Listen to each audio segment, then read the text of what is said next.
বাটি নিয়ে নেবো, তাতে 1 চামচ লঙ্কা গুঁড়ো, 2 চামচ ধনে গুঁড়ো, 1 চামচ জিরে গুঁড়ো খুব ভালো করে মিশিয়ে নেব। তার সাথে হচ্ছে 1 চামচ হলুদ গুঁড়ো ও 1 চামচ হচ্ছে আদা বাটা মিশিয়ে একটু জল দিয়ে গুলে নিয়ে একটা স্মুথ হচ্ছে পেস্ট বানিয়ে নিব। এবার তেলের মধ্যে হচ্ছে আলুগুলো দিয়ে হচ্ছে ভেজে নিব। সর্ষের তেল আমি ব্যবহার করেছি, তোমরা চাইলে রিফাইন্ড অয়েলও ইউজ করতে পারো। এবার আলুগুলো ভেজে তুলে নিব। এবার আলুগুলো ভাজা হয়ে আসলে ওই একই তেলের মধ্যে ফুলকপি দিয়ে দেব। ফুলকপিগুলো আগে একটু গরম জলে ভাপিয়ে নিয়েছি। ফুলকপিগুলোকেও খুব ভালো করে হচ্ছে ভেজে নিতে হবে। ফুলকপিগুলো ভাজা ভাজা হয়ে আসলে সেটিকে হচ্ছে তুলে আলাদাভাবে সাইডে সরিয়ে রাখবো।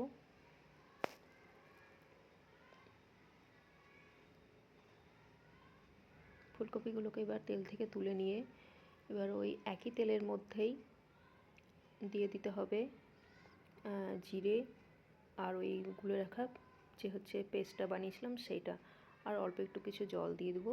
দিয়ে খুব ভালো করে হচ্ছে কষাতে হবে। মশলা থেকে তেল ছাড়া অবধি হচ্ছে মশলাটা খুব ভালো করে হচ্ছে কষিয়ে নিব। মশলাটা ভালো করে কষানো হয়ে এসছে। এবার টমেটো কুচি দিয়ে দেবো।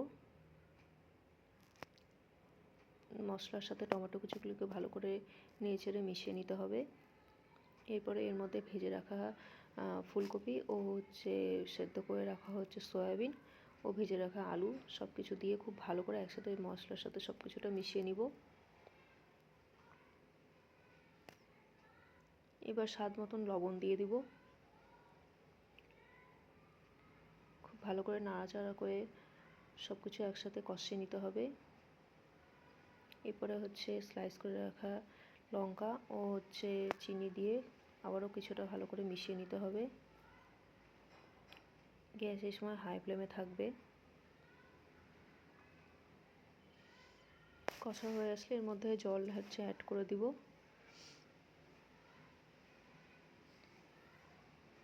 একটু নেড়ে চেড়ে সব কিছু মিশিয়ে দিয়ে কিছুক্ষণ হচ্ছে ফুটতে দিব।